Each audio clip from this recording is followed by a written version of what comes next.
Hey everyone, and welcome to Boston Autoblog. Over the last few months, we have navigated our way through the Subaru lineup, checking out popular crossovers like the Forester and Outback. We checked out the real passenger Ascent and the redesigned Subaru Legacy. But out of all the Subarus that we have checked out, there's one vehicle that's never mentioned, no one really talks about, but everyone seems to buy, and that is the 2020 Subaru Crosstrek. Now, the Forester and Outback sell almost 200,000 vehicles a year in the United States, and the Crosstrek comes in third, selling almost 140,000 a year. And in fact, it's this vehicle that's outselling all its competition in the subcompact segment. That's beating out Toyota, Honda, Ford, and Chevy, who are really powerhouses in the crossover game. So in this review, we're going to go over why Americans love the subcompact crossover so much, and why it might be the perfect vehicle for you. Now, before I get in this review, I'd like to thank Subaru of Wakefield in Wakefield, Massachusetts for allowing me to do this review. The link will be in the description below, so you can check out their extensive Subaru inventory. And speaking of inventory, Subaru of Wakefield has over 30 certified pre-owned vehicles on the lot right now. So if you're looking for a new vehicle but want to save some money, definitely check out what they have. Now, as I mentioned in my previous videos here at the dealership, Subaru of Wakefield is all about charity work and giving back to the community. And this month, they're raffling off a Subaru Forester. All proceeds will go to charity to help fight ALS, and it's just a really great cause. So once again, if you are in the market for a vehicle, stop by a dealership. One ticket is worth $100, and they're only raffling off 750 tickets, so you have a 1 in 750 chance of getting a new Forester. And so, with all that being said, let's get right into this review.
As Americans continue moving towards crossovers, with no end to this trend in sight, brands have made an emphasis on offering these vehicles to consumers in more affordable price ranges.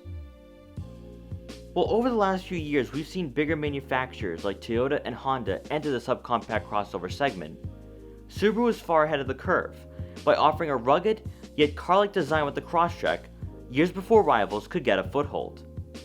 As a result, here we are 7 years later, after the first Crosstrek arrived at dealers.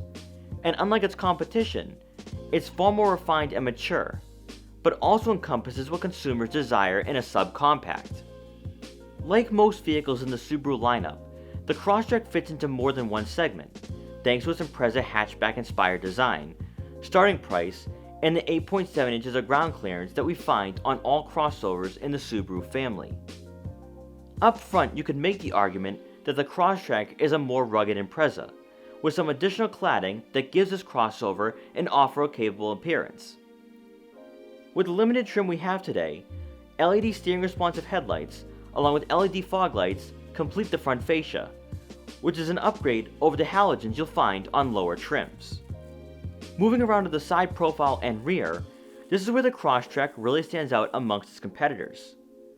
Not only did Subaru go more traditional by sticking with a lifted hatchback and compact station wagon look, but it's not futuristic, boxy, or trying to appeal to millennials like we see from other brands.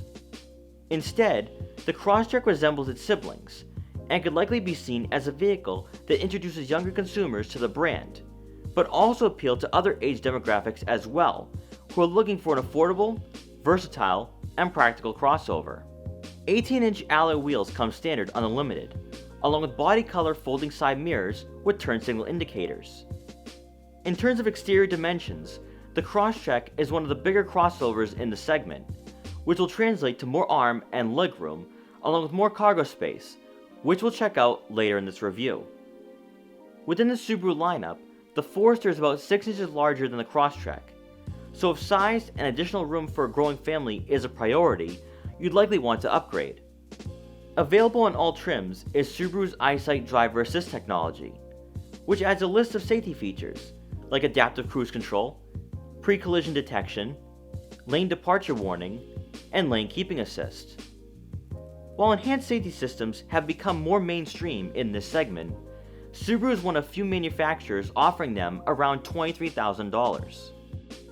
For performance, the Crosstrek is powered by a 2-liter, 4-cylinder engine that puts out 152 horsepower and 145 pound-feet of torque, and is paired with a CVT.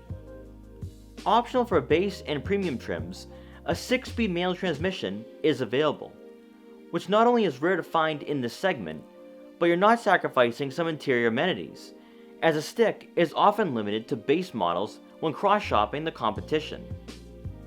For the drivetrain, Subaru's symmetrical all-wheel drive system comes standard, giving the Crosstrek a leg up over rivals, as this segment is dominated by front-wheel drive bias crossovers. For fuel economy, you can expect to receive 27 miles per gallon in the city and 33 miles per gallon on the highway. Inside, you're greeted by the optional 2-toned heated leather seats for both the driver and passenger. The driver's side is power adjustable, whereas the passenger will have to manually adjust their seating position. In front of you is a digital display in the center of analog gauges, and by using the buttons mounted on the leather-wrapped steering wheel, you can scroll through a variety of information.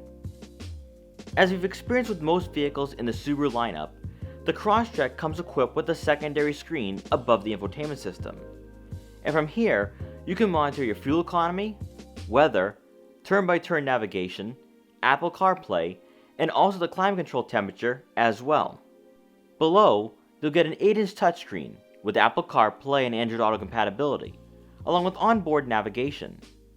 With the Crosstrek we have today being a limited, you'll also receive the upgraded 8-speaker Harman Kardon audio system.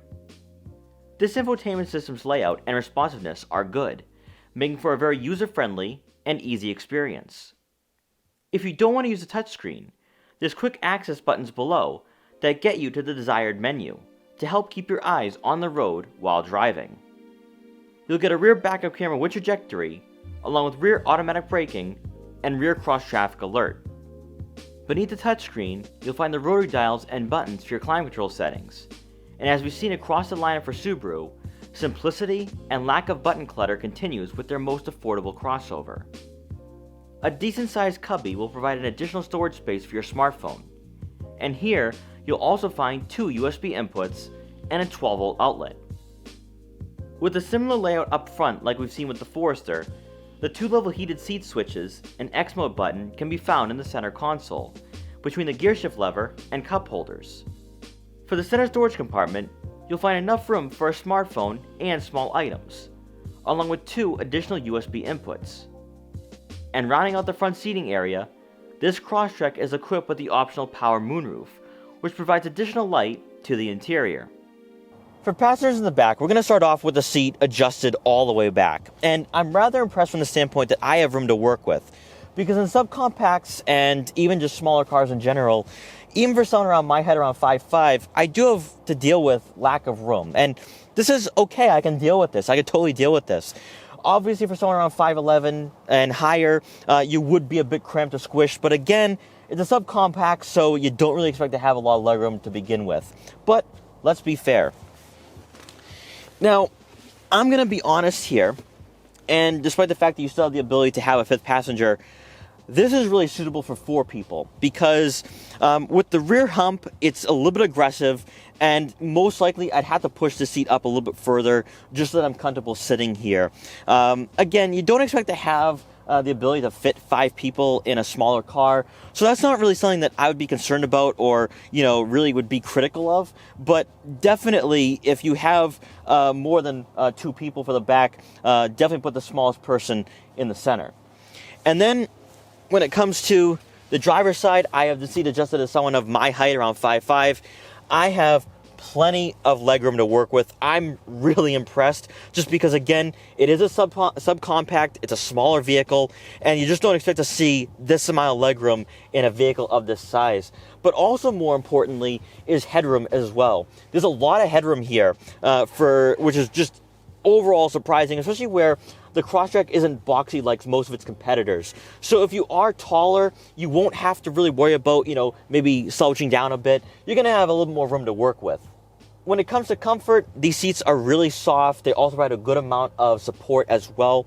The leather upholstery feels really nice and really just makes the driving experience enjoyable for passengers. Now, obviously, you're not going to get or find rear air vents back here, especially for a vehicle under $30,000, but you do get 2 cup holders and an armrest. Now, when it comes to practicality, this is where the Crosstrek really has to step up over some of its competitors. In the back, you can get 21 cubic feet of rear cargo room, which is rather impressive for a vehicle of this size. In fact, it beats out some hatchbacks in this price range. And then with the rear seats folded down, you're going to get 55 cubic feet.